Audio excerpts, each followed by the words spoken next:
ऐसे कितने भक्त हैं, कितने ऋषि मुनि हैं, कितने भजनानंदी संत हैं जो आज भी उनकी उसी लगन से, उसी निष्ठा से उनका ध्यान करते हैं, उनको भजते हैं।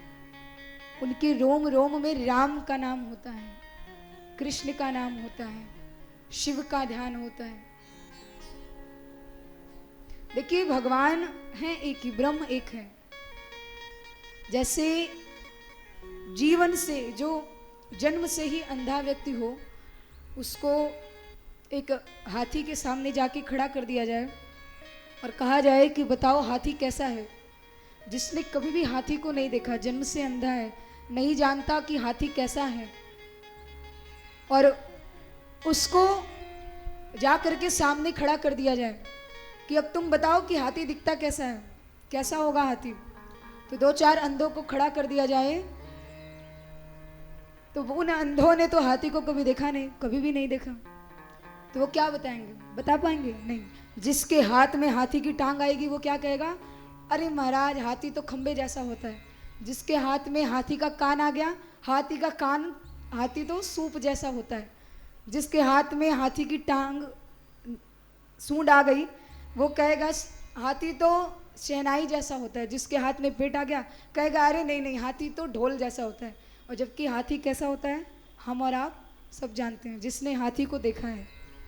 भगवान को जो जिस रूप में चाहता है, मनु जी ने क्या किया, जो स्वरूप बस शिव माही, जो स्वरूप बस शिव मन माही, जो भगवान शिव के मन में बस रहा हो, जो स्वरूप मन का कागभूषुंड जी के मन में जो भगवान का रूप है, मुझे वही रूप में भगवान चाहिए। तो भगवान ने उसी रूप में मनु जी को दर्शन दिया। जो जिस रूप में भगवान का ध्यान करता है, भगवान को भजता है। जैसे मान लीजिए किसी ने चश्मा लगा रखा है, जैसे हमारे कृष्णा भैया ने चश्मा लगा रखा है, नहीं? तो जैसे चश्मा लगा रखो, तो अब जिस कलर का चश्मा होगा आपको सब कुछ वैसा ही दिखाई देगा। अगर हरा है तो हरा दिखेगा, लाल है तो लाल दिखेगा, सफ़ेद है तो सफ़ेद दिखेगा। अगर नहीं दिख रहा तो चश्मा लगाने पर दिखेगा। तो जिसका जो भाव होगा उसे भगवान उसी रूप में दिखाई देंगे। अभी यहाँ पर भी जब भगवान स्वयंवर के लिए सभा में जाते हैं तो 10,000 राजा बैठे हुए थे, पर उस समय भगवान को जिसने जिस रूप में देखा उसको प्रभु उसी रूप में दिखाई दिए।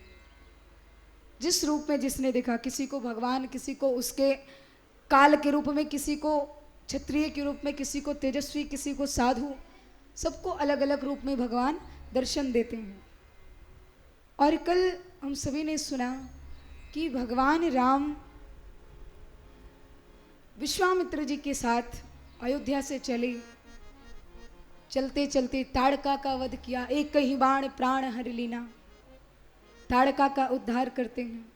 आगे गए, प्रातः काल उठ के रघुनाथा, प्रातः काल उठते हैं, गुरु की वंदना करते हैं, उनका पूजन ध्यान करते हैं। और जिस लिए विश्वामित्र जी उनको लेकर के आए अपने यज्ञ की रक्षा के लिए, तो विश्वामित्र जी का यज्ञ भगवान सफल बनाते हैं। और अब यहाँ पर जनकपुर से पत्रिका आई माता जानकी के स्वयंवर के लिए।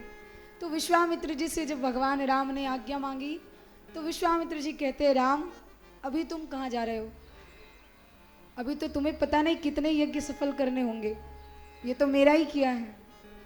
और धनुष यज्ञ सुनि रघुकुल नाथा, हर्ष चले मुनिवर के साथ। प्रसन्न होकर भगवान राम और लक्ष्मण और पूरी मंडली सहित विश्वामित्र जी जनकपुर की ओर बढ़े। आगे जाते हैं, गए, आश्रम दिखाया। आश्रम एक दीख मग माही, खग मृग जीव जंतु तह नाही। माता अहिल्या का आश्रम दिखाया, और वो अहिल्या जो जन्मों से भगवान की प्रतीक्षा कर रही है, राह देख रही है कि कब भगवान आएंगे, कब मेरे राम आकर मेरा उद्धार करेंगे, कब मेरा कष्ट हरेंगे। उनकी प्रतीक्षा में माता अहिल्या जो कितने ही वर्षों से उस शिला के रूप में पड़ी हैं, भगवान राम आते हैं। और मैंने कल भी कहा, भगवान राम ने कभी भी माता अहिल्या के शिला के ऊपर अपने चरण नहीं रखे। भगवान के चरणों की धूल से, चरणों की रज से माता अहिल्या का उद्धार हुआ। भगवान कभी चरण नहीं रखते, चरणों की जो धूल थी उससे माता अहिल्या का उद्धार होता है।